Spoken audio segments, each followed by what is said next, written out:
প্রিয় দর্শক, আসসালামু আলাইকুম। আমি জিনিয়া, ঢাকা মিরপুর থেকে আবারও চলে আসলাম নতুন আরেকটি ভিডিও আপনাদের সঙ্গে শেয়ার করার জন্য। আজকে একদমই সহজ আর সুস্বাদু একটি রেসিপি আপনাদের সঙ্গে শেয়ার করছি।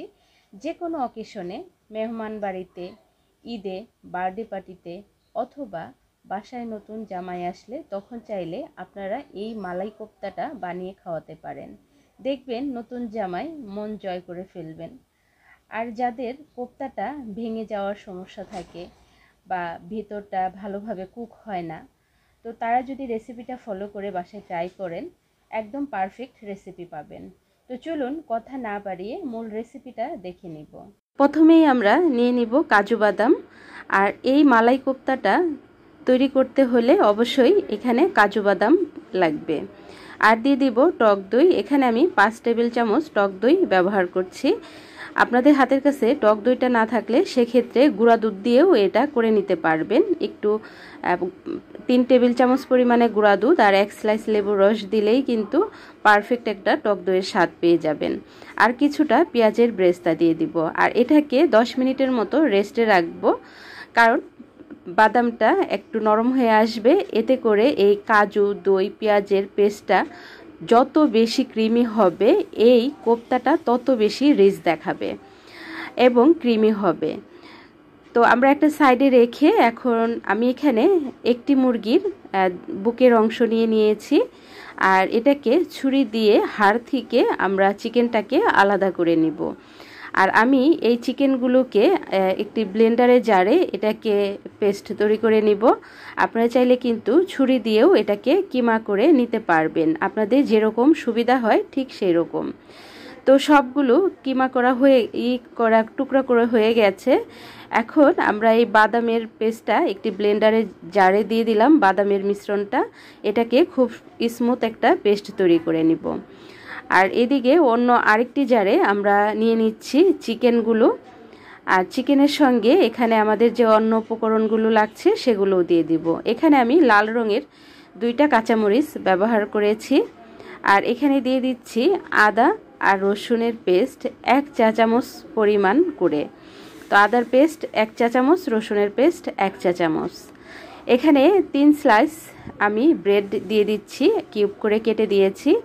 আপনারা চাইলে ব্রেডটা 2টা বা 4টাও ব্যবহার করতে পারেন। তো গরম মশলার গুঁড়া দিয়ে দিলাম 1 চা চামচ পরিমাণে। হালকা ভাজা জিরার গুঁড়া 1 চা চামচ পরিমাণে। ধনিয়ার গুঁড়া দিয়ে দিচ্ছি 1 চা চামচ পরিমাণে। লাল মরিচের গুঁড়া 1 চা চামচ পরিমাণে। আর সুন্দর কালারের জন্য 1/2 চা চামচ পরিমাণে হলুদের গুঁড়া ব্যবহার করছি। এখন দিয়ে দিব এইটার জন্য কোপ্তাটা তৈরি করতে যতটুকু লবণ প্রয়োজন ঠিক ততটুকু লবণ। আমরা কিন্তু লবণটা পরবর্তীতেও ব্যবহার করব, অতএব বুঝে শুনে দিতে হবে। তো এখানে আমি 1 টুকরো বাটার ব্যবহার করছি, আপনারা চাইলে ঘি বা কুকিং অয়েলটাও ব্যবহার করতে পারেন। তো এখানে দিয়ে দিচ্ছি একটি ডিম। এখন খুব ভালো করে স্মুথ একটা পেস্ট তৈরি করে নিব। আর এই যে আমাদের পেস্টটা তৈরি হয়ে গেছে আর কত সুন্দর হয়েছে। তো এখানে আপনারা কিন্তু চাইলে 2 টেবিল চামচ পরিমাণে বেসন হালকা ভাজা দিয়ে এখানে দিয়ে দিতে পারেন, যদি এটাকে বাড়িয়ে নিতে চান বা আপনাদের কাছে মনে হয় এটা ভেঙে যেতে পারে সেক্ষেত্রে। এছাড়া আমি এখানে কোনো রকম বেসন ব্যবহার করছি না, আমি বেসনের পরিবর্তে এখানে একটি ডিম ব্যবহার করেছি। তো সেম রেসিপি ফলো করে আপনারা যদি বাসায় তৈরি করেন, আপনাদের এই কোপ্তাটাও কিন্তু একেবারে ভেঙে যাবে না, সেপারেট হবে না আর কি।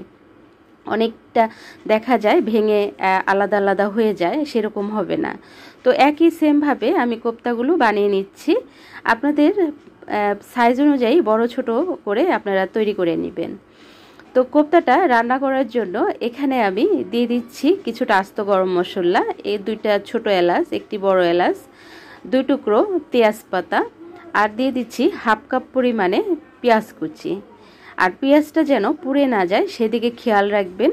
হালকা একটু কালারটা চেঞ্জ হয়ে আসলেই আপনারা এখানে মশলাগুলো দিয়ে দিবেন।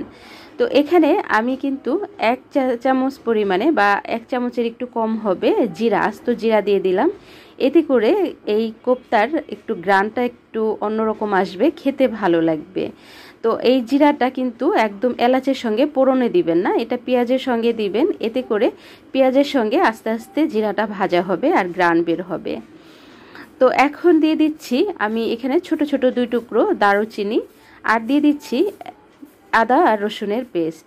আদা রসুনের পেস্ট একসঙ্গে করা, এখানে 2 চা চামচ পরিমাণে ব্যবহার করছি। এখন আদা রসুনটা হালকা একটু সতে করে এখানে দিয়ে দিব পানি, যাতে করে পেঁয়াজটা গাঢ় কালার হয়ে না যায়। পেঁয়াজটা গাঢ় কালার হলে কোপ্তাটা দেখতে ভালো লাগবে না আর গ্রানটা সুন্দর থাকবে না। অতএব এটা খেয়াল রাখতে হবে যেন পেঁয়াজটা পুড়ে না যায়। তো এখন আমাদের যে শুকনো উপকরণগুলো, সেই উপকরণগুলো এখানে দিয়ে দিব। আর আপনারা চাইলে কিন্তু কোপ্তাগুলো হালকা তেলে ভেজে নিতে পারেন।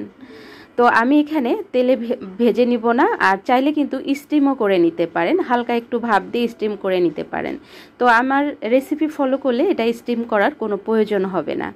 তো এখানে আমি সামান্য একটু লবণ দিয়ে দিলাম, আর দিয়ে দিলাম এখানে ধনিয়ার গুঁড়া 1/2 চা চামচ পরিমাণে, লাল মরিচের গুঁড়া দিয়ে দিচ্ছি 1/2 চা চামচ পরিমাণে, আর দিয়ে দিব সামান্য একটু হলুদের গুঁড়া।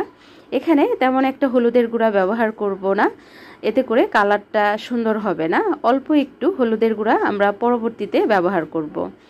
তো এখন আমাদের যে বাদাম আর দইয়ের যে পেস্টটা, পেঁয়াজের ব্রেস্তার, সেই পেস্টটা আমি এখানে দিয়ে দিচ্ছি।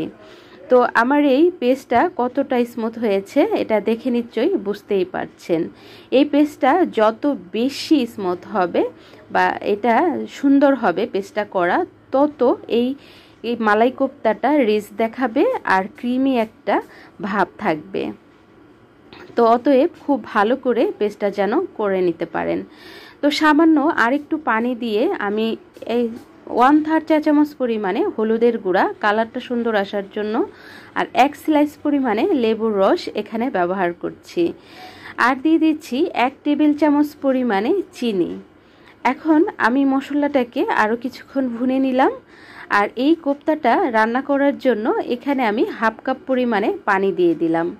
আর পানিটা যখন খুব ভালো করে বলক চলে আসছে, তখন আমাদের কোপ্তাগুলো দিয়ে দিচ্ছি, আগের থেকে তৈরি করা যে কোপ্তাগুলো দিয়ে কোনো রকম নাড়াচাড়া করব না। এটাকে 2 মিনিটের জন্য ঢাকনা দিয়ে ঢেকে রাখবো।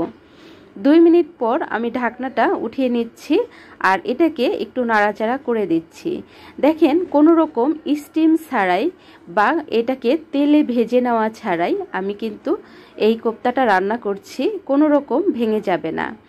আর আমরা এখানে ভেজে নিইনি, এটার কারণ হচ্ছে কোপ্তাটা ভেজে নিলে এটাতে তেলের পরিমাণটা বেশি হয়ে যায়, এর জন্য এই কোপ্তাটাকে আমি ভেজে নিইনি। আর এটা এভাবে খেতে আমার কাছে বেশি ভালো লাগে।